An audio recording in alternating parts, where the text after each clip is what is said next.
Evangelho de Mateus, capítulo 3, verso 1. Quem abriu, diga amém. Amém. Tem alguém que não abriu, diga misericórdia. Todos abriram? Diz assim a palavra do Senhor. E naqueles dias apareceu João Batista pregando no deserto da Judéia e dizendo: arrependei-vos, porque é chegado o reino dos céus. Porque este é anunciado pelo profeta Isaías, que disse: vós do que clama no deserto, preparai o caminho do Senhor, endireitai as suas veredas. E este João tinha sua veste de pelos de camelo e um cinto de couro em torno de seus lombos, e alimentava-se de gafanhotos e mel silvestre. Então ia ter com ele Jerusalém, toda a Judéia e toda a província adjacente ao Jordão, e eram por ele batizados no rio Jordão, confessando os seus pecados. E vendo ele muito dos fariseus e dos saduceus que vinham ao seu batismo, dizia-lhes: raça de víboras, quem vos ensinou a fugir da ira futura? Produzir pois frutos dignos de arrependimento. E não presumar de vós mesmos, dizendo: temos por pai Abraão, porque eu vos digo que mesmo dessas pedras Deus pode suscitar filhos a Abraão. E também agora está posto o machado à raiz das árvores, e toda árvore, pois, que não produz bom fruto, é cortada e lançada no fogo.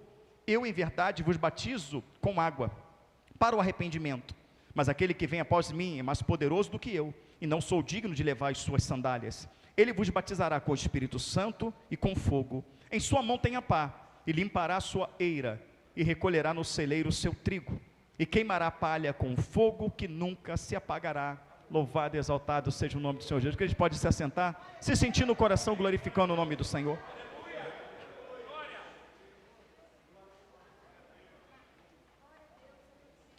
Amados irmãos, acho que foi sexta, não, no sábado, eu fui fazer uma visita a uma família, e eu fui mapeando na Bíblia o projeto que Deus fez desde o início, desde lá de trás, para salvar as nossas vidas. Eu perguntei para aquela família que ali estava, por que o Evangelho começou a ser pregado? E a resposta, é esta aqui: quem começou a pregar o Evangelho foi João Batista, e depois foi Jesus Cristo. E eu falei para aquela família: me permita abrir um texto. Eu abri Gálatas, no capítulo 3, e mostrei para ela escrito assim: havendo o Senhor de justificar os gentios, amém, somos nós, anunciou primeiramente o Evangelho a Abraão. E eu falei para aquela família, eu falei: está vendo? Quem começou a pregar o Evangelho não foi João Batista, porque o Evangelho foi anunciado para Abraão, está escrito na Bíblia.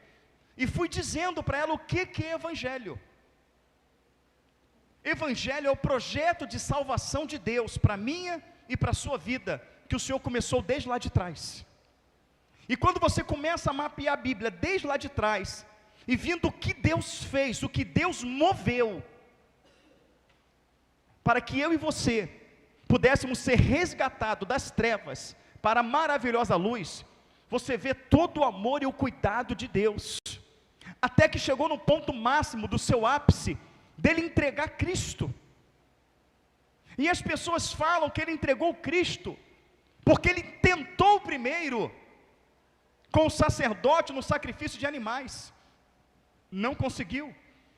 Depois ele tentou com os profetas, não conseguiu, e aí ele mandou Cristo. A Bíblia discorda disso em grau, gênero e número, porque Deus não tenta nada. Tudo que Deus faz é com certeza, porque Ele é Deus, porque Ele é Senhor. Tudo que Deus faz tem um propósito, e os propósitos de Deus são imutáveis. A palavra fala: agindo Deus, quem impedirá? É por isso que eu afirmo para você: se Deus prometeu, Ele cumpre. Se houve alguma profecia que não se cumpriu na tua vida, ela não se cumpriu por dois motivos. Primeiro, não foi de Deus. Ou segundo, você não se colocou na posição para recebê-la. Porque todas as bênçãos de Deus para as nossas vidas estão condicionadas à obediência. Por isso a nossa resistência com esse Evangelho de hoje, em que você chega dentro de uma igreja e as pessoas falam que Deus tem promessa, que Deus tem bênção, que Deus tem chave, que Deus tem porta aberta, e você cria uma expectativa no teu coração, e eles arrancam o que pode de você, e quando você vai embora, vai para sua casa, passa uma semana, passa um mês, passa 6 meses, passa um ano, e tal bênção, tal vitória não chegou. Pois eu quero dizer para você que é verdade, Deus tem bênção, Deus tem promessa, Deus abre portas onde não há porta, Deus joga enfermidade por terra, Deus corta o laço, quebra a lança, amém? Deus, Ele queima os carros no fogo se for preciso, Ele abre o mar de novo para você se for preciso, Ele envia um anjo de novo para ferir 185 mil assírios se for preciso, porém, é necessário um proceder nosso, de maneira que agrada ao Senhor. Se nós, por exemplo, olharmos João 15:7, ele vai dizer: se vós estiverdes em mim, e as minhas palavras estiveres em vós, pedireis e lhe serás concedido. Mas a palavra está em nós, é o que? Versículo e capítulo? Citar a Bíblia de Gênesis, Apocalipse? Não. A minha palavra estiveres em vós, se você estiver vivendo a minha palavra. Amém? Não ter inveja, não furtar, não roubar, não cobiçar o que é do próximo, amém? Ler, orar, congregar. Então todas as bênçãos estão condicionadas à obediência. Como a palavra de Deus não é pregada hoje, é tudo oba-oba, é tudo emoção, o povo não vive a palavra, e uma vez que o povo não vive a palavra, eles não recebem a bênção. E se cumpre o que está em Oséias 4:6, o povo é destruído por falta de conhecimento. Se cumpre o que está em Mateus 22:29, errais, não conhecendo a Escritura, nem o poder de Deus. Mas uma vez que você conhece, uma vez que você vive, que aplica ela na sua vida, virão lutas? Virão. O inimigo se levantará? Vai se levantar. Mas a palavra do Senhor fala lá em Romanos, que para todas essas coisas, o Senhor nos fará mais do que vitoriosos. Vai vir lutas, mas vai vir vitória. Tem pessoa que está na mesma luta há 5 anos, há 10 anos, há 20 anos, e nada muda. Por quê? Porque Deus está achando divertido deixar aquela pessoa na prova? Não. É porque é uma receita da vitória, e a receita está aqui na palavra de Deus. Então quando a gente pega e examina a Escritura, você já vai ver que algumas mentiras vai caindo por terra. Porque o Evangelho foi anunciado primeiramente a Abraão, mas a doutrina do batismo ela começa aqui. Em nenhum outro lugar, ela começa ali. E a palavra do Senhor vai dizer que aparece no deserto da Judéia, João Batista pregando e dizendo: arrependei-vos, pois é chegado o reino dos céus. Então a mensagem da cruz, a mensagem que ela é dada por João Batista, e que é dada por Cristo também, depois que ele volta no capítulo 4, que ele volta lá da tentação no deserto, que ele começa a pregar, a pregação de Jesus é a mesma: arrependei-vos, porque a vós, eu gosto dessa parte, porque a vós é chegado o reino dos céus. O Senhor não está oferecendo um carro, Ele não está oferecendo uma casa, Ele não está oferecendo um empresariado, Ele está oferecendo algo muito maior, muito mais valioso: arrependei-vos, porque a vós é chegado o reino dos céus. Então eu não adquiro o reino dos céus quando eu estou num coral, eu não adquiro o reino dos céus quando eu prego no púlpito de uma igreja, eu não adquiro o reino dos céus quando eu dou meu dízimo, a minha oferta, mas é quando eu me arrependo dos meus pecados, das minhas falhas, quando eu entendo o que é pecado, quando eu entendo a consequência dele, quando eu entendo o sacrifício de Cristo, por que que ele morreu, por que que ele ressuscitou e por que que ele vai voltar. Isso gera no meu coração um arrependimento de pecados. E quando há arrependimento de pecados, há perdão. E quando há perdão, há avivamento. Alguém sabe o que a palavra avivamento significa? Trazer vida ao que está morto. Amém? A palavra fala que quando nós estávamos mortos nos nossos pecados, o Senhor nos trouxe a vida. Quando estávamos mortos nos nossos pecados, quando ele fala mortos no nosso pecado, é que a Bíblia está mostrando que nós já estávamos condenados. Não havia salvação. Ia se viver 10, 20, 30, 40, 100 anos, mas uma hora ia morrer. E essa matéria, eu fiz um sepultamento hoje. E quando a gente foi lá sepultar a pessoa lá em cima, estava saindo aquele cheiro ruim da terra. Pessoas que foram enterradas há alguns dias, aquele cheiro estava subindo, a senhora até falando: está um cheiro horrível, porque o ser humano é aquilo ali, a carne. Morreu, acabou, apodrece a matéria, mas tem um espírito que é vivo. E esse espírito, há 2 lugares para ele habitar. E quem determina o lugar, não é Deus. Não é Deus que determina. Que isso, pastor? Agora o senhor pegou pesado. Não, vou mostrar na Bíblia.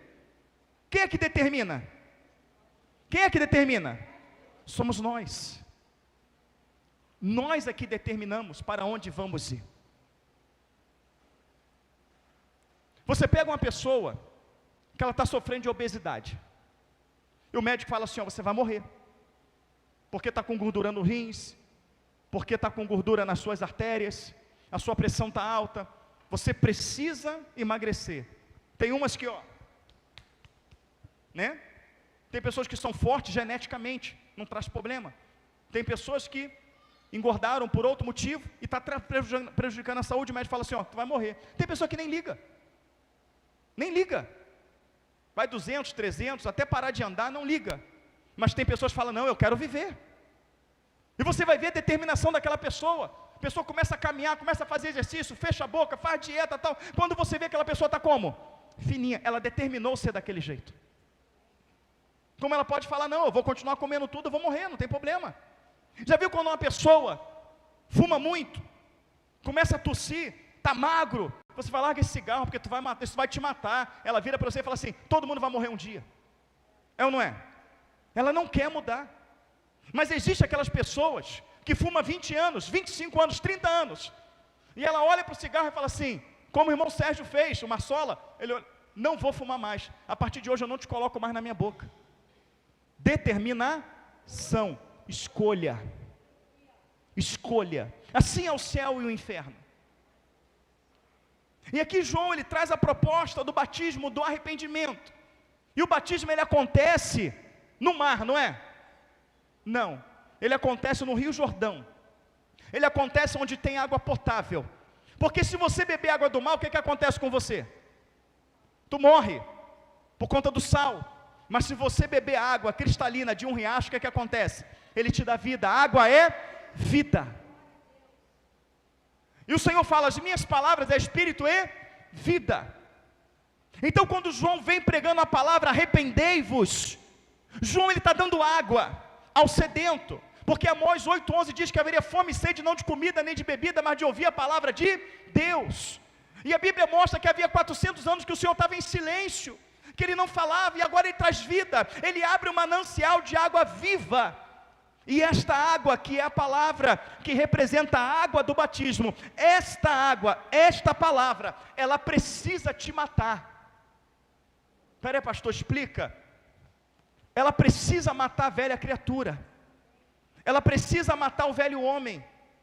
Mas como que essa palavra vai matar o velho homem? Como que ela vai matar a velha criatura, se ela não é pregada?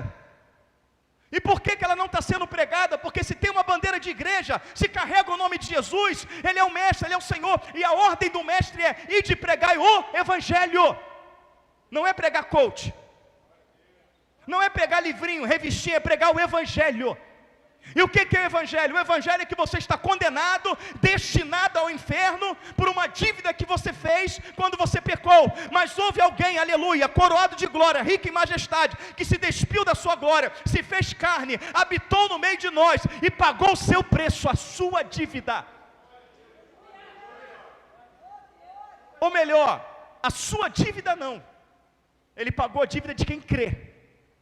Se você sair daqui crendo, o diabo não pode cobrar mais nada, porque foi pago na cruz do Calvário.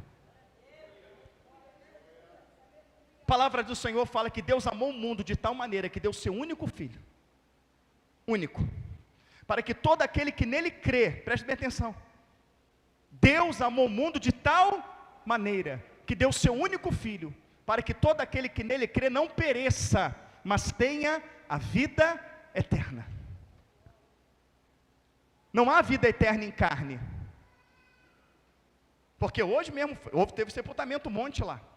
Ele está falando do teu espírito. O teu espírito viver eternamente com Ele. Qual é a importância, pastor, do meu espírito? Vamos ver qual é a importância do seu espírito. Se Deus tirar o teu espírito agora, o que acontece com o teu corpo? O teu corpo, sem o teu espírito, ele pode fazer alguma coisa para ficar vivo? Há alguma coisa que tua carne pode fazer, algum mecanismo de defesa que a tua carne pode criar, para ela se manter viva sem o Espírito? Não. Então é o espírito que sustenta a carne, não a carne que sustenta o espírito. Então logo você está aprendendo hoje que o teu espírito é infinitamente mais importante do que a sua carne. E o espírito, ele só pode se alimentar daquilo que vem do alto. Oração, leitura da palavra, congregar.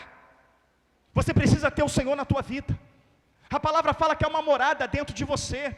Entenda bem, quando você nasceu, quando você foi criado, como diz o Salmo 139, quando você foi criado, o Senhor preparou uma morada dentro do teu coração. Existe uma habitação.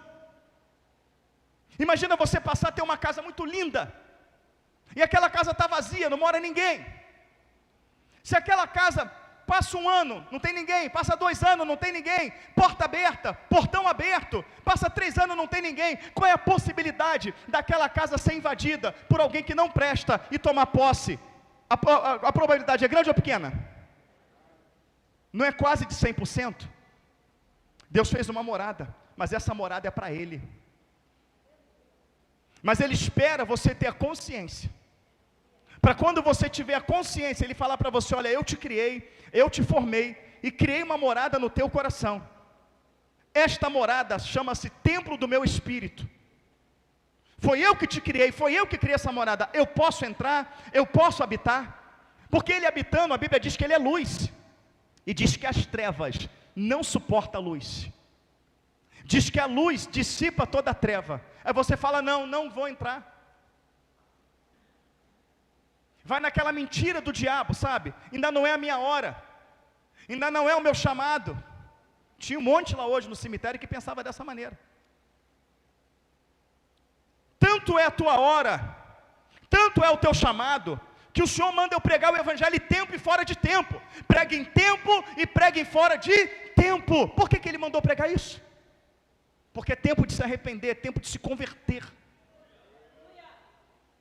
Então quando essa casa está vazia, varrida, adornada, Satanás vem, diz a Bíblia, e ele faz morada.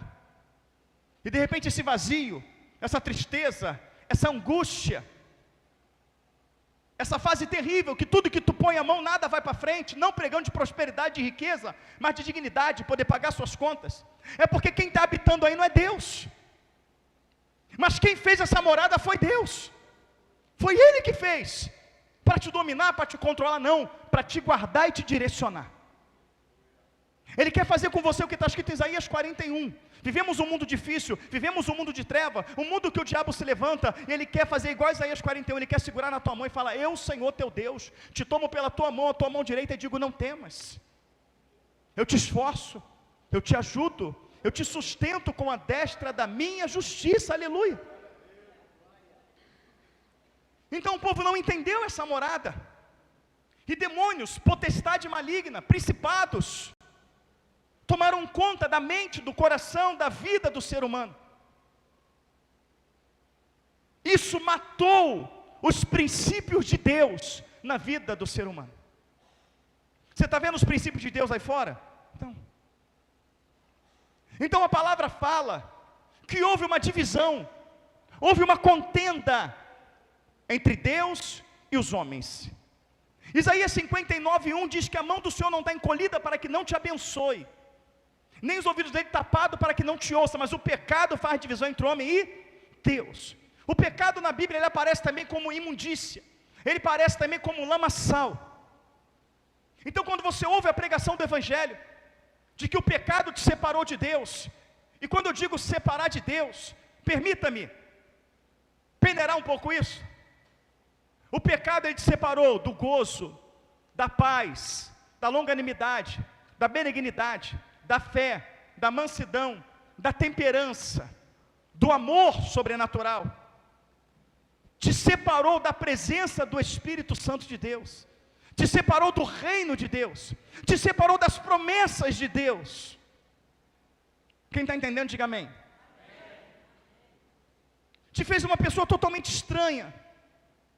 E se você morrer na imundície, no pecado, você vai ver os portais celestiais, e lá dentro ele vai olhar para você e falar: eu não te conheço. Mas se você entender essa sujeira, a lama que Satanás nos apresentou, e nós mergulhamos nela, e se arrepender dos seus pecados, aleluia, permitir que o Senhor limpe. A palavra do Senhor fala que se alguém está em Cristo, 2 Coríntios 5,17, nova criatura é. As coisas velhas já passaram, eis que tudo se fez novo. Não vem de nós, mas vem do Pai, que nos reconciliou consigo mesmo através do nosso Senhor e Salvador Jesus Cristo. Então, há uma reconciliação feita em quem? Através de Cristo. Por isso, não é Pedro nem é Daniel, nem Maria nem Isabel, não é Jó, não é José, o nome é Jesus, porque foi Ele que pagou o preço. Não há salvação sem Cristo. Então ele começa pregando o batismo de arrependimento, e ele tem que levar nas águas, porque a água é a palavra que está denunciando o seu pecado para que você mate ele. Eu não quero mais mentir, não quero mais adulterar, não quero mais fornicar, não quero mais ver pornografia, eu não quero mais pegar coisa ilícita, eu não quero mais, eu tomei uma posição hoje. Você não quer, tomou a decisão, você se arrependeu pela repreensão. Só arrependimento se houver repreensão. Por isso que o Evangelho repreende. A mensagem foi uma paulada hoje, sai glorificando. Quando a mensagem, papai, virar a gente do avesso, você pode ver, quando vira do avesso, ele vai na ferida, ele vai no que a gente está fazendo, ele vai no que a gente está dando mole. Quando o Senhor cobra aqui de orar, a gente não está orando, fala, tem que orar mesmo. Quando Ele cobra de ler Bíblia, eu tenho que ler Bíblia, a gente não está lendo. Quando Ele cobra, amados irmãos, de muitas coisas, que vai de encontro, a gente só frisa o olho assim, fala, ai meu Deus, eu estou fazendo isso, eu tenho que me libertar. E glória a Deus que Ele falou, porque é melhor Ele falar num culto, é melhor Ele falar agora o que você está fazendo, porque cada vez que Ele fala, Ele está te dando uma oportunidade de se arrepender, de se consertar, do que falar naquele grande dia e você não entrar na eternidade. Então as pessoas querem culto de oba-oba, eu quero culto de repreensão, eu prefiro ser repreendido aqui do que repreendido lá. Porque Deus só corrige e açoita o filho que ama. Então quando Deus está expondo o seu pecado, Ele não está te envergonhando, não. É porque aprenda uma coisa, o diabo cega. O Relações Públicas de Adolf Hitler, sendo entrevistado, ele falou, qual era o segredo de Adolf Hitler? Sendo ele austríaco, e sendo ele cabo na Áustria, ele conseguiu ser um general na Alemanha, dominar, ser um ditador, matar tanta gente. Qual era o segredo? O Relações Públicas dele, nessa entrevista, diz, o segredo de Hitler era contar uma mentira muitas vezes, porque contando essa mentira muitas vezes, ela se torna verdade, na mente e no coração, né? Mas para Deus sempre será mentira, e às vezes, isso cauteriza a mente, e de repente a gente está tão acostumado num pecado, num erro, que a gente acha que ele é normal, e se o Senhor não pegar e não sacudir, não der um grito, fala, olha para mim, olha o seu pecado, você não acorda, e quando você acorda, meu Deus, eu estava indo para o inferno, eu estava indo para o inferno, mas o Senhor me despertou. Então a mensagem ela tem que ir lá na ferida. O pecado ele é uma ferida, é uma chaga mortal. A Bíblia chama o pecado de chaga mortal. E às vezes você está com aquela ferida, vê aquela pessoa que tem aquelas feridas abertas na perna, a pessoa está andando, mancando aquelas ataduras, aqueles troços feios, mas parece que ela não está sentindo dor, ela está acostumada, ela senta, ela ri, ela conversa. Lembra o rapaz lá da barraca de fruta, Maurício? Esqueci o nome dele, amigo do Nilo. Uma ferida, um troço feio, o cara conversando, falando normal, está tão acostumado que ele já não... Mas se você chegar ali, ele vai sair pulando, sim ou não? Então há chagas, feridas mortais em nós, que a gente está acostumada com ela, então se ninguém mexer, não acontece nada. Aí tem culto que Deus vem assim, ó, vai lá na tua perna ferida, Deus faz assim, ó. Aí tu sente, aí tu lembra que está ferido, tu lembra que tem que cuidar. Mas ele não foi para abrir mais a ferida não, ele foi porque você está tão acostumado com ela que você já não limpa mais, já tem bicho, já está apodrecendo, tu pode perder a perna, e se perder a perna você não caminha, então deixa Deus chutar a tua ferida hoje, deixa Deus colocar o dedo lá hoje, deixa Ele tocar lá, deixa Ele te lembrar desse pecado. Mas não pega contra o pecado não, prega oba-oba, para quê? Para encher essa igreja? Não estou preocupado em encher ela não estou não, o meu salário vem do trabalho que Deus me deu, não vem daqui não. Então nenhum pastor dessa igreja está preocupado em encher ela não, está preocupado em colocar nome no livro da vida. Por isso que você vai entrar e vai sair dessa igreja, ninguém vai te pedir nada. Na verdade vai. O Senhor nesse momento Ele está passando aqui, Ele mesmo está passando. com uma bandeja pedindo a tua oferta. Ele está pedindo a tua oferta nessa noite. Você está pronto para ofertar? Você quer saber qual a oferta que o Senhor pede na Bíblia? Dai-me o teu coração. Dai-me o teu coração. Por que tem pessoas que não são transformadas? Porque elas dão a boca para cantar, elas dão a mão para levantar, elas dão as pernas para ir na igreja, mas não dá o coração. Deus, ele só pede o coração, porque se você der o coração, o olho, a boca, as mãos, os pés, tudo muda. Tudo muda.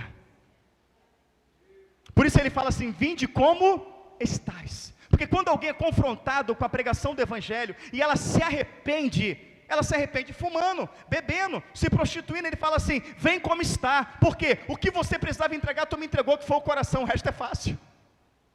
Amém? Esse cigarro vai cair por terra, essa bebida vai cair por terra, essa prostituição vai cair por terra, porque quando você abre o coração, o Espírito entra, e quando o Espírito entra, você é completo, amém? Porque fuma, porque bebe, porque se prostitui, porque está faltando alguma coisa, e tenta preencher com a bebida, tenta preencher com o cigarro, tenta preencher com a droga, tenta preencher com as noites, mas quando o Espírito Santo ele entra, você não só fica preenchido, mas saciado. Não precisa mais do cigarro, da bebida, porque são passageiros, é um preenchimento de paz eterna. Aleluia.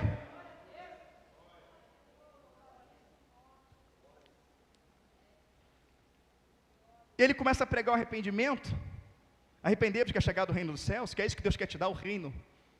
Sabe quem entendeu o reino? Eu acho lindo. Pedro Júnior. Jesus está dando comida, está multiplicando pães e peixes, né? Está transformando água em vinho. A multidão atrás dele, está curando a multidão atrás dele. Aí Jesus, ele está pregando cura, está pregando libertação. Tem um dia que ele pega lá, no púlpito lá, e ele vai pregar em João 6, sobre o quê? Sobre o pecado, sobre arrependimento, sobre ter uma vida cristã. Eu vou trazer para o dia de hoje, Jesus pregando, para com esse negócio de oba-oba, que é só glória a Deus dentro da igreja, tem que viver uma vida cristã, tem que viver a minha palavra, tem que tomar meu sangue, beber a minha carne, ou seja, tem que viver o meu evangelho, tem que sofrer. Quando ele pegou mesmo firme, o pessoal começou, foi embora 1, foi embora 2, foi embora 3, foi embora 20, foi embora 50, foi embora 100, 200, 1000 foi embora, porque a multidão apertava e oprimia. O que aconteceu? Ele pergunta para os 12, queres vós também retirar-vos? Pedro fala, para quem iremos nós, Senhor? Se só tu tens as palavras de vida? Só tu tens as palavras de vida? E nós temos crido e conhecido que tu és o Cristo, o Filho de Deus. Pedro entendeu que aquelas palavras não era para comprar carro, não era para comprar casa, não era para virar empresário, não era para virar um cantor gospel, não, aquelas palavras é de vida eterna. A palavra desta igreja é de vida eterna, é para te colocar no céu, é para escrever o teu nome no livro da vida, aleluia, é para te libertar do pecado, das trevas para a luz, da morte para a vida. Pedro entendeu. Entenda as palavras de vida eterna nessa noite. E ali, amados irmãos, ele pregando, as pessoas vinham ter com ele Jerusalém, Judeia e toda a cidade adjacente ao Jordão, e era por ele batizado, confessando os seus. Vamos ver se está escrito isso mesmo. Versículo 5.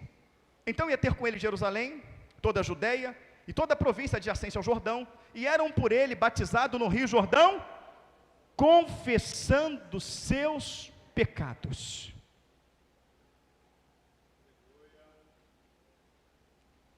Para haver confissão de pecado, tem que haver o quê? Arrependimento. E para haver arrependimento, tem que haver o convencimento do pecado. Então a palavra pregada no Espírito, ela convence da justiça, do juízo, do pecado. Então a palavra foi pregada. E imediatamente aquelas pessoas entenderam a palavra. E ao entender a palavra, elas se arrependeram. E elas logo entenderam o sentido da água. E logo se batizaram. Davi, você pode fazer um favor para mim? Pode pegar sua filhinha e trazê-la aqui, por favor? Elas se batizaram. Confessando os seus pecados. Que pecados? Os que foi denunciado pela palavra de Deus. Então, para ser batizado, tinha que ter o quê? Confissão de pecado. Para ter confissão de pecado, tinha que ter entendimento da palavra, amém? As pessoas iam ter com Jesus. Você entendeu a mensagem? Está arrependida dos seus pecados? Ela não entendeu a mensagem. Ela não está arrependida dos pecados dela. O que acontece com ela? Evangelho de Mateus, capítulo 19, verso 13. E traziam as crianças para o Senhor abençoar. E os discípulos tiravam. E o Senhor fala, não impeça as crianças de vir a mim, porque das tais é o reino dos céus. Elas já são salvas. Amém? Elas não têm a idade da consciência, a idade é da pureza. Amém, queridos? Obrigado, Davi, Deus abençoe. Por isso que não tem batismo de criança na Bíblia. Quem está entendendo, diga amém. Então o diabo ele te ilude, sabe como? Eu batizei quando eu fui criança, você batizou sem entendimento. Aquele batismo não é o da cruz, aquele batismo não é o da Bíblia, porque o batismo da Bíblia tem que confrontar os teus pecados, tem que haver arrependimento, porque as crianças é pura, delas é o reino dos céus, aleluia. E tanto que o Senhor fala, quem não for como criança, não herdará o reino dos céus. Quem não tiver essa pureza, não herdará. Então o batismo é para você, que tem a consciência, que é adulto, que entende o que está sendo pregado. Mas há uma confusão, e é aqui que eu quero entrar. E nesse momento aqui, da mensagem, daí para frente, Cristiano, o que vai acontecer? O Senhor ele vai pegar o dedo dele, ele vai enfiar aí na ferida. Mas ele não vai enfiar na ferida agora o dedo, para te fazer mal. Porque quer ver uma coisa? Cai de moto. Não cai não. Pega uma pessoa que cai. É muito ruim. No asfalto quente, cheio de areia, tu se rala todo, aquelas pedras, aquelas areias, entra por dentro da tua carne. Chega lá, para o teu bem, a enfermeira vai colocar uma luva. Teve uma vez que eu estava no hospital, era por outro motivo, mas chegou um rapaz todo ralado, mas ralou as costas, ombro, perna, todo, e chegou lá, está todo ralado. Ela, deita aí. Ela falou assim, é desse que eu gosto, eu amo isso. Ainda mais grandão assim igual tu é, tamanho do Diego assim. Quanto maior, mais fresco é. Para machucado, não pode ver sangue. Mas eu lembro um caso lá no churrasco, lembra? Rapaz cortando o Diego, ó, cuidado, tu vai se cortar. Lá no batismo, tu vai se cortar. Não, eu sei, eu manejo. Cuidado com esse negócio que sabe tudo, irmão, ouça conselho. Daqui a pouco ele, ai, foi pro cantinho, né, aquela coisa toda, rapaz, da marinha, fuzileiro, né? Fuzileiro. No canto, deixa eu ver, rapaz, Diego pensou, rapaz, perdeu o dedo. Perdeu o dedo, tem que levar. Quando viu, rapaz, era um arranhãozinho. O fuzileiro quase desmaiando. Então, mas ela falou assim, isso aí que eu gosto. Deita aí. Ele, não, tá tranquilo, ela, tá bom. Meu irmão, ela botou a luva. Pegou um sabão mesmo. Escova. Para tirar a sujeira. Meu irmão, pensa num cara que estava fininho. Tirando, mas aquilo que ela estava fazendo, estava causando mais dor nele, sim ou não? Mas por bem ou por mal? Por bem ou por mal? Escuta o que eu vou falar para você, presta bem atenção. O pecado enraizado é como um câncer maligno, que vai te matar. E você vai numa consulta, o médico fala assim, esse câncer vai te matar. Mas existe uma maneira, qual eu vou te abrir todo, eu vou te autopsiar praticamente, eu vou jogar todos os teus órgãos para fora, eu vou tirar esse câncer, depois vou botar tudo para dentro, vou costurar, olha, vai ser muito dolorido, o pós-operatório vai ser dolorido, você vai ficar meses sem andar, vai ter que se reabilitar, mas eu garanto para você que sai. Você deixa o câncer te matar ou você deixa tirar? Vai doer, querido. Mas deixa Deus tirar. Que Ele vai tirar para a vida.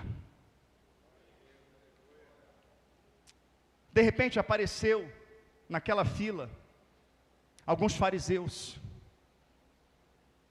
E o Senhor naquele momento, João Batista, ele não fala aquilo ali aleatoriamente. Ele fala aquilo ali pelo Espírito. Ele olha para aqueles homens. Quem são esses homens? Esses aqui que a Bíblia fala. Eu vou ler para você, olha só. E vendo ele muito dos fariseus e dos saduceus que vinham ao seu batismo, dizia-lhes, raça de víboras, quem vos ensinou a fugir da ira futura? Esses fariseus e saduceus, a diferença de fariseus e saduceus, é que um acreditava na ressurreição dos mortos, outros não. Mas era tudo aqueles judeus altamente religiosos. Hoje existem muitas pessoas religiosas na igreja. Existem muitas pessoas extremamente puritanas.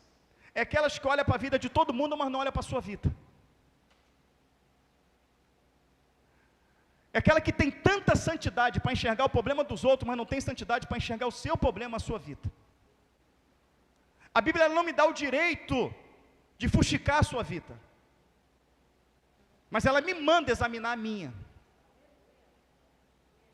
Examina-se, pois, o homem a si mesmo. Então os fariseus, ele era dessa maneira.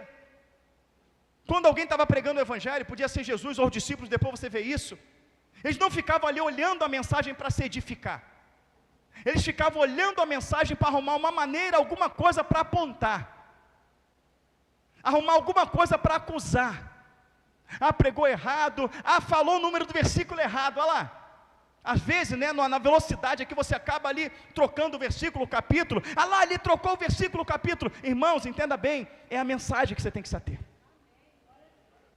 E a palavra fala que esses homens arrumavam um meio para acusar Jesus, para apontar Jesus.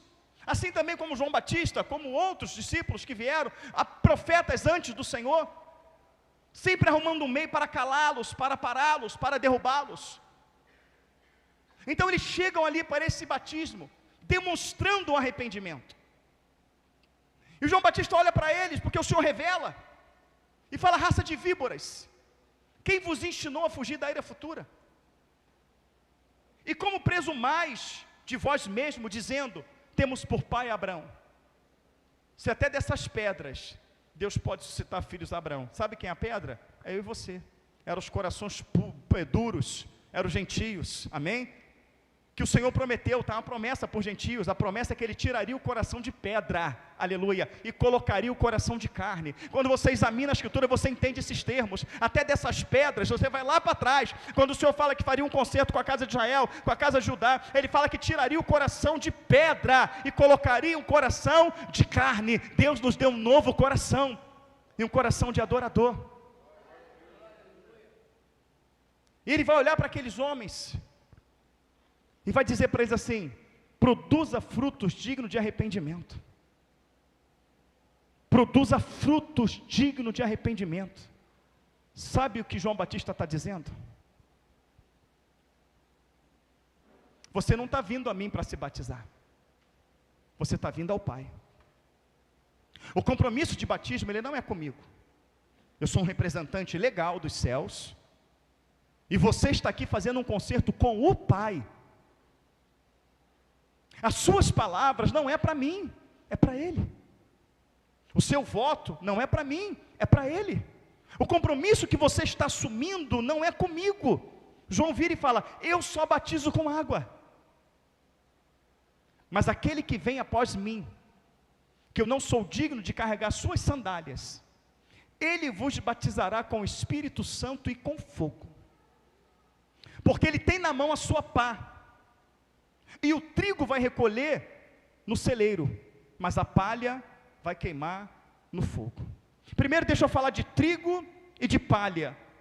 Quando a palavra fala de trigo e palha, ela está falando de joio e trigo. Porque quando você vê o trigo e vê o joio, é a mesma plantação, nasce exatamente igual. Mas quando você espreme o trigo, a palha cai e a semente de trigo fica na sua mão. Mas quando você espreme a palha, o trigo não tem trigo nela, não tem semente, não tem trigo. Tu abre a mão, o vento espalha. Lembra do Salmo 1?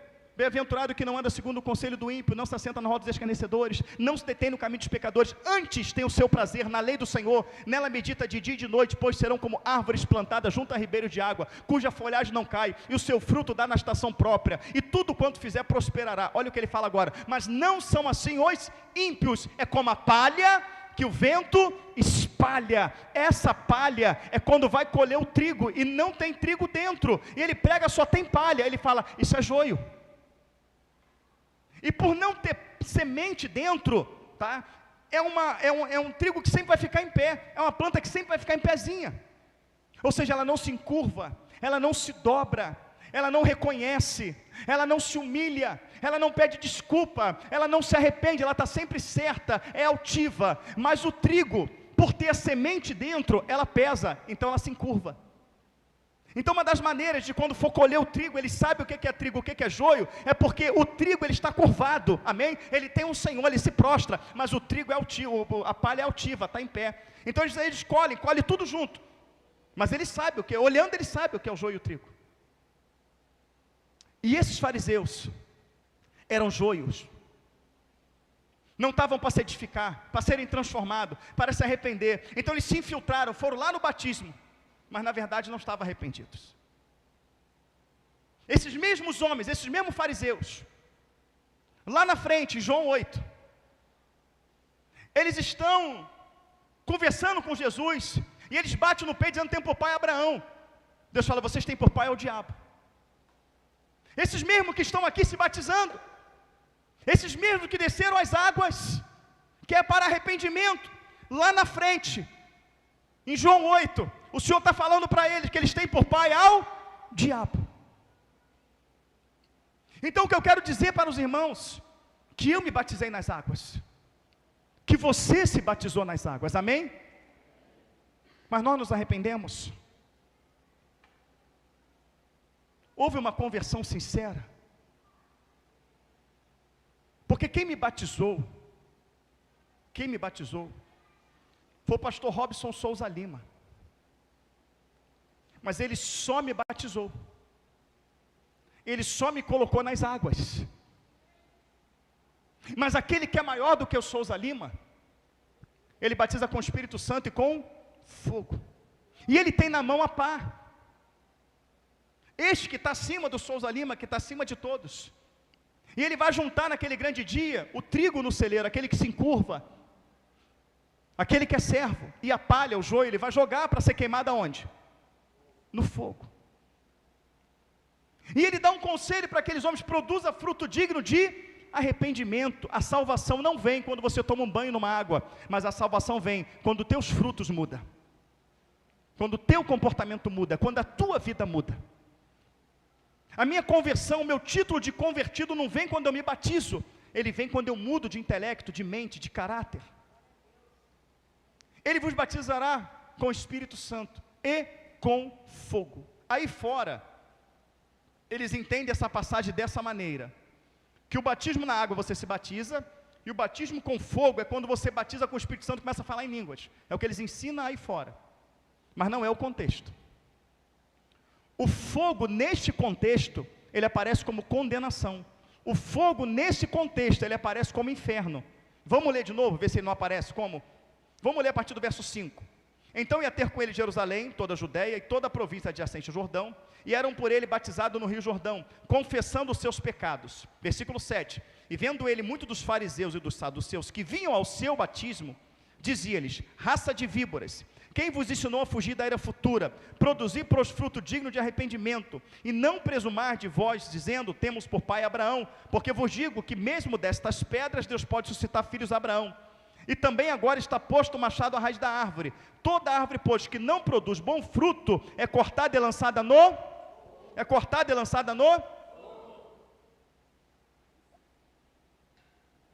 Fogo aqui, lançado no fogo, é o espírito ou inferno? Toda árvore má vai ser cortada e lançada no fogo. É o Espírito Santo ou inferno? Então o contexto apareceu como juízo. Versículo 11. E eu em verdade vos batizo com água, para arrependimento. Mas aquele que vem após mim é mais poderoso do que eu. Eu não sou digno de levar as suas sandálias. Ele vos batizará com o Espírito Santo. Então já apareceu o Espírito aqui? Amém? Então logo já apareceu o Espírito.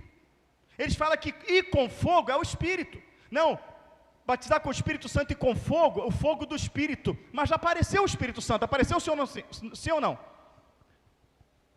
Com o Espírito Santo. Aonde está? Água para arrependimento, mas aquele que vem após mim é mais poderoso do que eu.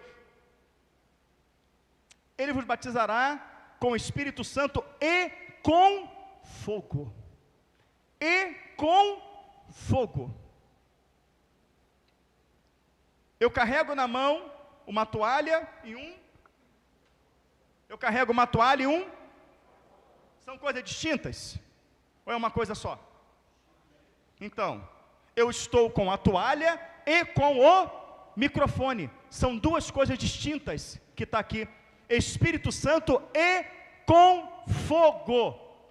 E aí vai aparecer o fogo de novo, versículo 12.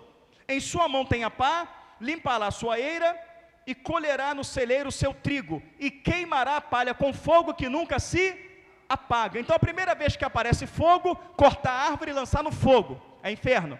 E na última vez que aparece fogo, é inferno. Por que que na segunda vez que aparece na terceira vez? Aparece a primeira vez, corta a árvore e lança no fogo. A segunda vez, batizará com o Espírito Santo e com fogo.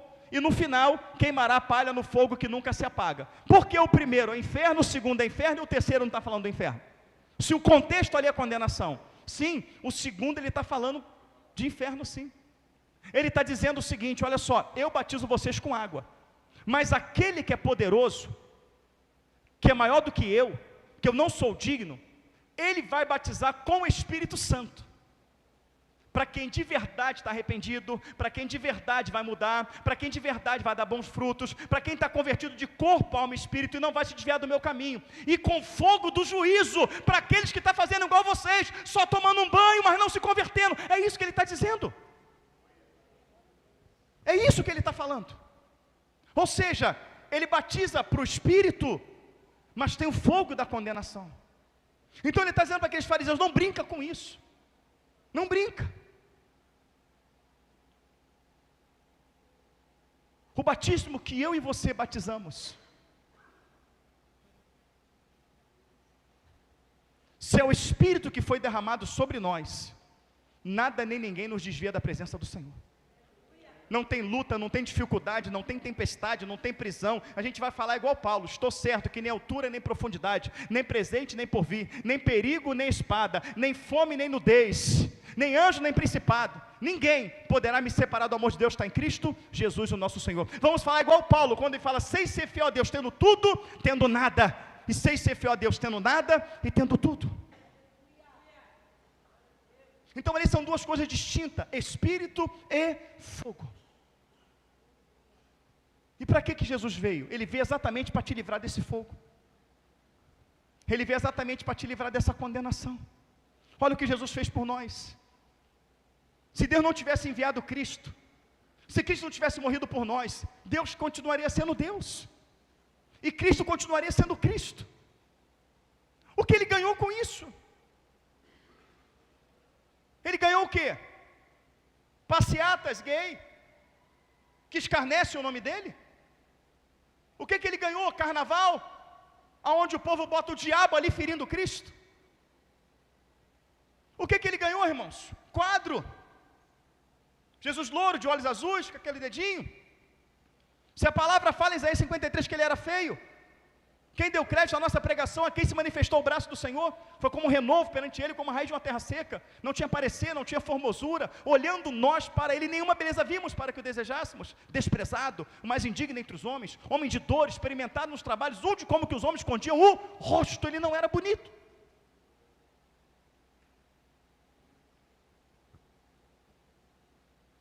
Jesus, ele veio para ganhar o teu coração, querido. Ele veio para ganhar a tua confiança. Ele veio para conquistar o seu amor. E como é que ele conquistou o seu amor? Entregando a vida dele por você. Porque não é Deus que te lança no inferno. Eu vou encerrar essa mensagem dizendo o que é inferno. Inferno é uma coisa tão simples de explicar. Tão simples. Inferno é um lugar que Deus não está. Só isso. Deus não está.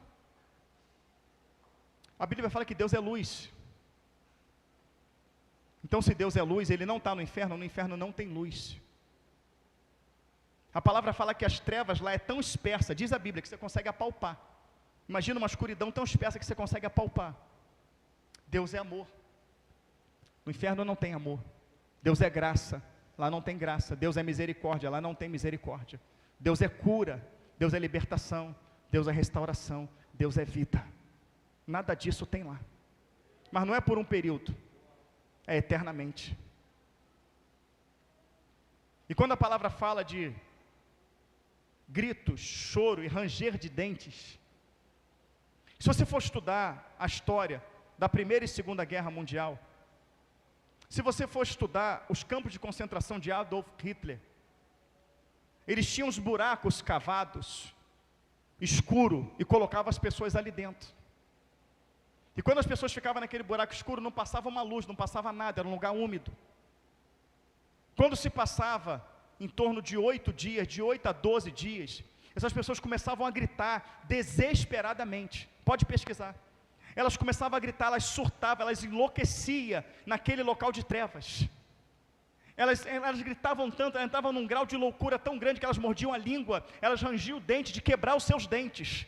Então ele sabia que aquele lugar ali, sem luz, sem paz, de treva, de escuridão, ia levar aquela pessoa à loucura. E muitas delas morriam ali dentro. Muitas delas tiravam a sua vida ali dentro, porque não aguentava, não suportava. O inferno é isso, mas é para uma eternidade. E Deus olhou e falou assim: todos estão destinados ao inferno. Mas por quê? Porque escolheram o pecado. E aqui você precisa entender: o pecado pertence a Deus ou ao diabo? O pecado pertence a Deus ou ao diabo? Falou tudo, o diabo. E quando você peca, tu está usando algo que é do diabo. E o diabo fala: quem usar o pecado que é meu, vai ter que pagar com a sua alma atormentada no inferno. Então esse preço quem colocou não foi Deus, foi o diabo. Mas aí o que Deus fez? Ele corre na frente da pessoa, ele se lança e fala: olha, o salário do pecado é a morte, mas o dom gratuito de Deus é a vida eterna. O Senhor pula na frente, Deuteronômio 8:11, e fala: olha, te apresento a vida e o bem, a morte, o mal, escolhe pois a vida. Então nesse momento o Senhor está pulando na frente, e está dizendo para você: escolhe a vida. Não, pastor, mas se o produto é do diabo, se o pecado é do diabo, e uma vez que peca eu já estou condenado, não tem mais jeito, eu vou morrer e vou para o inferno. Aí entrou Jesus. Ele entrou para morrer no seu lugar. E quando você aceita Jesus como Salvador da tua vida, ele pega, ele vai lá na mão do diabo. Aqui, na mão de Satanás, está uma prancheta com a lista de todos os seus pecados. Ele vai lá na mão do inimigo. Segura aqui para mim, por favor, Luan. Estou dizendo que você é o diabo não, tá? Você é servo do Senhor. Ele vai lá e fala assim: olha, Diego, tu aceita Jesus como teu Salvador? De corpo, alma e espírito? Sinceramente, ele recebendo, o céu rasga, o Espírito vem sobre ele, Jesus se manifesta, o Espírito se manifesta no Diego, Jesus vai lá, olha para o diabo: ó, mais um creu nesse sangue derramado, mais um creu nessa marca, me dá aqui a dívida do Diego, está paga. Diego não deve mais nada.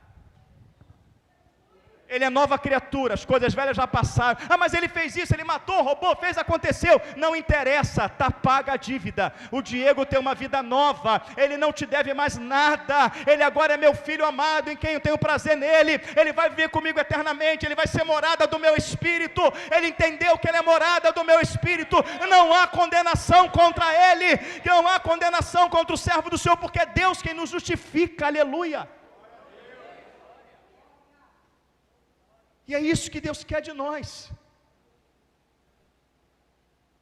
E qual é o meu receio? É da gente estar sendo fariseu. Porque João Batista revelou tudo o que eles eram. Mas ele falou, está escrito: eu vos batizo. Ele batizou sim ou não? Ninguém pode impedir o batismo. Ninguém. O batismo é para todos. Por isso, quando a gente está batizando lá, às vezes vai um parente ver o batismo, se emociona: eu quero me batizar. A gente explica que eu quero, a gente batiza, porque eu não posso julgar se é sincero ou não, porque eu só batizo com água, mas aquele que sonda o coração, ele batiza com o Espírito Santo e com fogo. E muitas coisas podem não estar acontecendo na sua vida, porque não houve um batismo verdadeiro. Pastor, o senhor está pregando isso para que eu me batize de novo? Não. Eu estou pregando isso para que você se converta. Que ao se converter, aquele batismo vai ter validade para Deus. E eu encerro dizendo: arrependei-vos, porque a vós é chegado o reino dos céus. Porque quando você se arrepender, a luz vai raiar, a treva vai dissipar, Jesus vai entrar na tua vida, na tua casa, na tua família, Ele vai te dar graça, vai te dar sabedoria, Ele vai avivar a obra dEle no seu coração, e em tudo que você fizer daqui para frente, o nome dEle vai ser glorificado na sua vida. Como é que está a sua mente? Como é que está o seu coração? O que você anda fazendo? O que você anda vendo? Com quem você anda falando? Sim, irmãos, essa é uma noite de salvação. Essa é uma noite de conserto. Essa é uma noite que o Espírito Santo está dizendo para você: quer me aceitar de verdade? Quer se converter de verdade? Eu estou disposto a botar uma pedra. Grupo de louvor. Eu estou disposto a enterrar tudo. Tudo que você fez, tudo que você falou, os votos passados que você fez e não cumpriu, eu estou disposto a botar uma pedra. Eu estou disposto a começar do zero. Você quer? Porque Jesus está chamando os seus. O mundo vai de mal a pior, porque o povo não quer Deus, é uma consequência de uma vida sem Deus. Vamos louvar de novo o grande amor. Ninguém nos amou como Cristo nos amou. Eu fiz uma mensagem aqui uma vez falando da morte de Jesus, detalhando como é que foi a reação, seus músculos, seus nervos, o sangue, o que ele sofreu por amor, irmãos. Você não sabe, mas espiritualmente falando, você sabe o que Jesus via o tempo todo? Satanás na frente dele, falando, sabe o que? Desiste. Porque a vitória de Cristo foi morrer. Porque se ele não morresse, ele não pagava o nosso pecado. Então, ele batia, estraçalhavam Jesus, ele estava firme, e o diabo desiste. E quando Jesus fechava o olho, ele via o meu rosto e o seu. Ele: eu não vou desistir. E aí o que fazia? O diabo usava aqueles homens e feria mais, machucava mais. O diabo: e agora? Vai desistir? Não, ele não. E o diabo moía mais. E agora? Não. E até o último suspiro, ele não voltou atrás. Até que ele dá aquele brado, Tetelestai, que é: estás livre. Ou seja, a minha morte é o teu livramento. Então eu estou morrendo agora para te livrar, mas eu vou ressuscitar e volto para te buscar. Esse é o amor, essa é a graça, essa é a misericórdia. Eu estou pastor dessa igreja. Estou porque pastor é Cristo. Quem pastoreia a igreja Voz da Verdade é Jesus Cristo. Mas nós estamos pastor. Mas eu não vim aqui porque eu sou pastor e tenho um compromisso. Eu não fico nessa loucura correndo, Magé, Cabo Frio, né, Vaz Lobo, porque eu tenho um compromisso, não. Eu venho porque a pessoa que eu mais amo está aqui. Eu venho por gratidão, por amor. Quando levanto de madrugada para orar, por amor. Quando eu leio a palavra, por amor. Quando faço uma visita, por amor, porque Ele me amou primeiro. E quando você vem aqui por amor, não vem porque a vida está apertada, porque está doente, porque não, vem por amor. Você vem por amor, é onde você move o céu. É onde o céu se move ao seu favor. E essa é a oferta verdadeira.